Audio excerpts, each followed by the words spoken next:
Hello, how are you? I am really excited to talk to you. Have you ever had something you saw and you got so excited that you couldn't sleep? That happened to me last night. When I got on this path of speaking and training, nobody in there looked like me. But I said, there's got to be a place up in there for me. I love to change people's lives. I love being my own boss. And so I read this book that I was really impressed by. And the book at that time that was written by a futurist was called Future Shock. My kids said to me this morning, we had an emergency family meeting, and it wasn't about a crisis, okay? But my kids said this morning, wow, Dad, you made a good choice. So I got a quote for you. Here's a quote. But I remember reading about how education in the future would be done. And so I took that to heart and I decided to do speaking, motivational speaking. Because in our community, for the most part, people, if they want to help people, people would suggest you ought to become a minister. That's not something that I was interested in doing. I wanted to help people to overcome themselves, overcome their mental conditioning, overcome and get past the negative behaviors that they're bought into.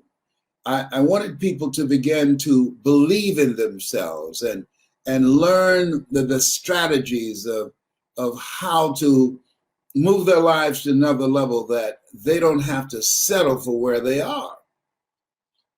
But I discovered some things.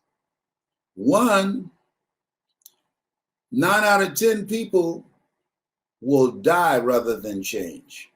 Now, I wish I had known that when I first started out. I didn't know that. But 9 out of 10, they did a study in a cardiology department, section of the hospital, and they gave some people some things to do and said, if you follow this, you'll live a long time. But because you've had several recurring heart attacks, if you don't follow this, the next heart attack will kill you. And 9 out of 10 had a heart attack and they died. So that's why I'm not looking for the masses, because the masses don't care about motivation, about self-development. The masses don't. But there are enough people that do, that represents a lot of money. A lot of money. Since doing this for 51 years, I've earned peanuts compared to other people, but just over $60 million.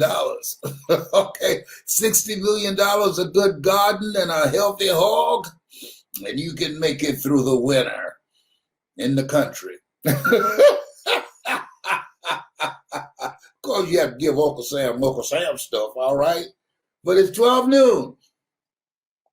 So I want to show you something. Let me get the motivational stuff taken care of. Listen to this. A pessimist sees the difficulty in every opportunity. A pessimist sees the difficulty in every opportunity, and an optimist sees the opportunity in every difficulty. Now, we're going through some difficult times. I think we can all agree on that. The pandemic has changed our lives, and our lives will never be the same again. There are certain things that we're doing, certain services that we're using, like Amazon, they ain't going nowhere. Like, we've gone from brick and mortar to click and order. That's not going anywhere. This is the brand new day. I want to show you something that kept me up last night. And I said, look at God. What a mighty God we serve. I was so excited. I called my children. I said, wow, we will have an opportunity to do this for a very long time. I want you to just listen. See, can you hear me? You can. Okay, very good. Now, virtual events. This is from the Associated Press. Virtual events industry expected to grow from $78 billion to $774 billion by 2030. Trends Exchange reports that the global events industry is up against its greatest test since the Great Recession and will rely heavily on making the tough transition toward virtual events in order to survive. According to Oxford Economics and Events Industry Council, the event planning business generates, listen to this, $325 billion of direct spending in the US and helps support more than 5.9 million jobs annually.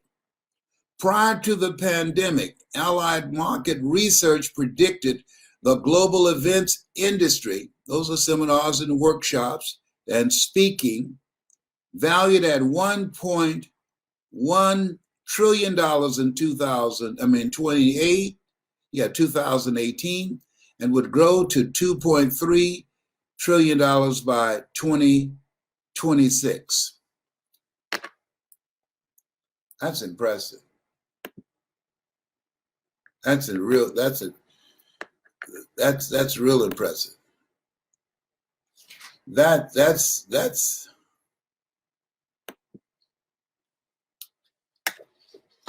I don't know if you see what I see, but let me see. I think I was looking here.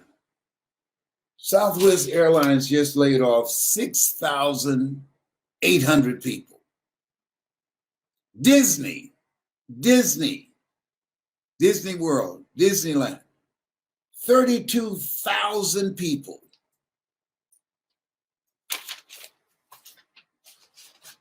That's major. Companies that been around for years, they're gone.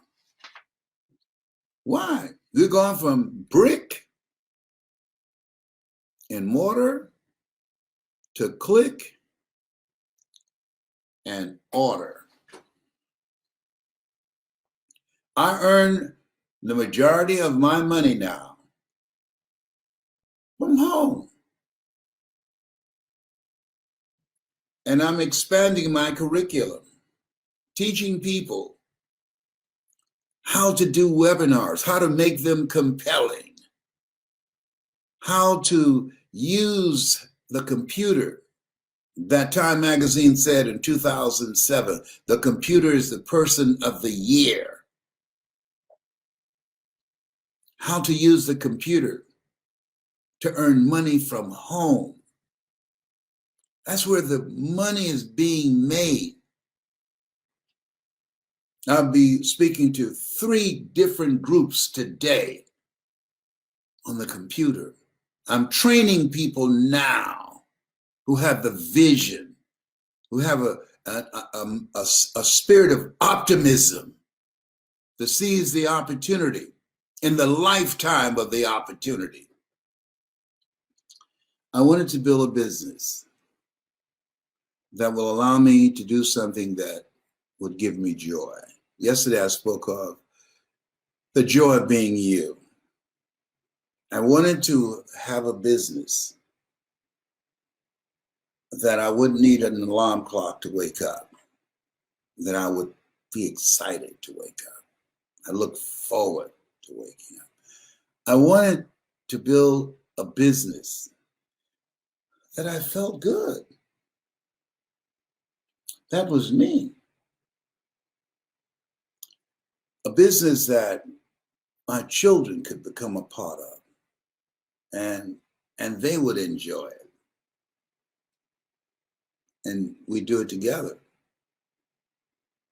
a business that I can leave for my grandchildren and my 4 great grandsons. I wanted to be in a business that will help people change their lives, help people realize you don't have to settle for the life that you now have.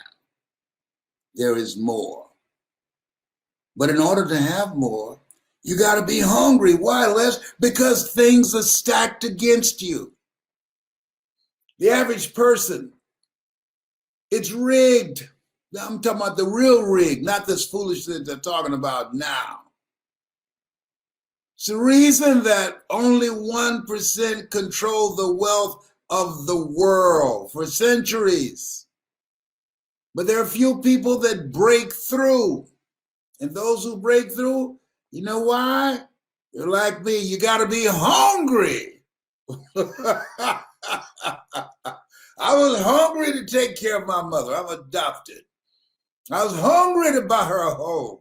I was hungry that she would not have to pay any bills when I turned 18. I don't believe a woman should pay bills. That's a man's job, not a grown boy. That's a man's job. Back in the day, women did not pay bills.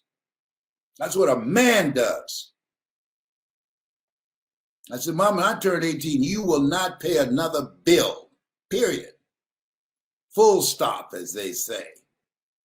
When I turned 18, she didn't have to pay any more bills. And I did buy her a home to say thank you for taking us in as foster kids and adopting us. Thank you. She was Mama and Daddy all wrapped in one.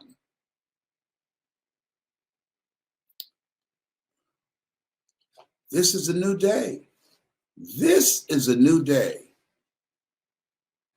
And if I can do it, no college education, if I can do it, being labeled educable, mentally retarded, miseducated, 86% of kids that are put in special education are African-American males, misdiagnosed as educable, mentally retarded. That's what they said about me. And I said, Miss Mamie, this is best for Leslie. It is? Yes. We're going to put him back from the 5th grade to the 4th grade. Mama only had a 3rd grade education. Why y'all want to do that, Miss Carr? He's educable, mentally retarded. What does that mean? He's slowing all the other kids down. He's not exactly there. They put me in this room. I'll never forget. I was sitting in there and they had a 2-way mirror. They didn't know I had watched, millennials don't know about this, a television program called Dragnet. Dun, dun, dun, dun. And they had 2-way mirrors where you can look in and see what a person doing, but they can't see you, but you can see them. So they had this 2-way mirror. So they put me in here to give me a test to confirm that I was educable, mentally retarded. Here, Leslie, what is it? Here, we got these blocks. We want you to put these blocks together. Here. You see these pieces here? Yes, ma'am. Okay, it's like a puzzle. You ever seen a puzzle before? Yes, ma'am. Okay. We just want you to put them together, okay? Yes, ma'am.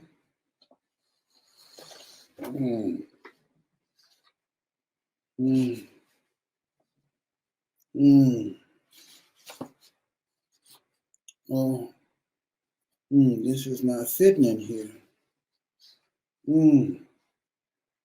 But maybe if I could just break it and put it together, they bust in there. No, don't break it. Don't. It's okay. Don't. No. Just put it. No. I I can break it in half and I can put it together. I can make it fit. No, that's okay. Just put them down. But y'all not gonna put me back up. Yes, this would be better for you. I could put it together. I could put it together. No, you don't. You don't have to break it. Just put it down now. Okay. Hmm. I knew they were out there. I knew how to put it together, trying to play me. But I know they're going to put me back in the fourth grade. I got played. Oh my God. I got in trouble another day. I got to tell you about this. So they decided they're going to paddle me. During that time, you can paddle kids. And so I'm walking down the hall, and Mr. Riley and Mr. Carr, they sneaked up behind me, two janitors, and put a bag over my head and drugged me in the janitorial room. I knew that one day they were coming for me. They'd paddled some of my friends, and I took the time to smell them to see what kind of cologne they wore, or what kind of odor they had. In the event that they grabbed me, I wanted to know who it was. So it was Mr. Riley and Mr. Carr. They drugged me back in their room because I'm resisting. So you ain't no teacher? Well, we're going to put a paddle on you. I said, oh, I'm not going to fight you anymore. Get the paddle. And so they said, bend over. I said, yes, sir. I say, but Mr. Riley, before you hit me, I want you to know, just bought a brand new convertible. It's red. Boy, what I can do with that roof. Mr. Riley, did you hear me? Mr. Carr, if you hit me, oh, I would put so much sugar in your gas tank. I'm looking forward to it. Y'all go ahead. Y'all take turns beating me. It's all right. It's all right. I smell you. I know who it is. Oh, no. Isn't Mr. Carr? Yes, it is. I know your odor. I smelled you. Go ahead. He turned the light on, took the bag off. Okay. All right. We're not going to beat you. Good call. Real good call. I'll take it easy here. Tell Miss Hunter she better find somebody else. Even if you change your cologne, I will find out who did it.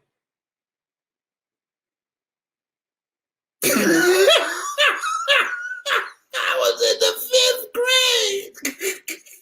And they put me back from the 5th grade to the 4th grade. Never got paddled. Gotta have a program. Oh my goodness, I can't believe I'm telling y'all this. I'm turning red, but you can't see it. Oh my goodness. Let me go back to the opportunity. I don't know how I got all that. How did you get all that? I don't know. Hello, behave. They say good things come to those who wait. Oh, the economy come back. Yes, Abraham Lincoln said good things don't come to those who wait, except the things left by those who are hungry and who hustle. You got to get your hustle on.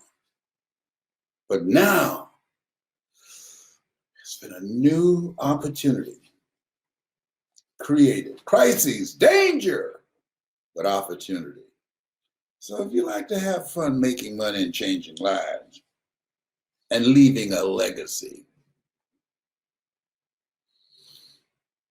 let a brother hook you up. Oh, you're having too much fun. Yes, I didn't laugh as much when I was broke. You don't laugh much when you're broke. You're not in your right mind. Okay. Your voice is needed. Your knowledge is needed. Attention is the new currency, and knowledge and experiences, stuff that you've gone through and overcame. People can use that and they'll pay for it. And it becomes their survival guide to create a new future for themselves and for their families. You have something special. You have greatness in you. And don't let what's going on overshadow your greatness. Don't let what you're experiencing now convince you that you can't overcome it. You can. You're stronger than you realize. Sometimes we're not as strong as we can be until we have to be strong. Don't you mess with me. I've overcome some stuff, so I know you're strong. You're strong. That's what we say in Atlanta. You're strong. You got greatness in you. When you're pursuing your greatness, you don't know what your limits are. So you act like you don't have any. Greater is he that's in you than he that's in the world. These things ye shall do, and greater things shall ye do. This has been Mrs. Mamie Brown's Baby Boy. It's been a plum-pleasing pleasure, as well as a privilege. Bye for now.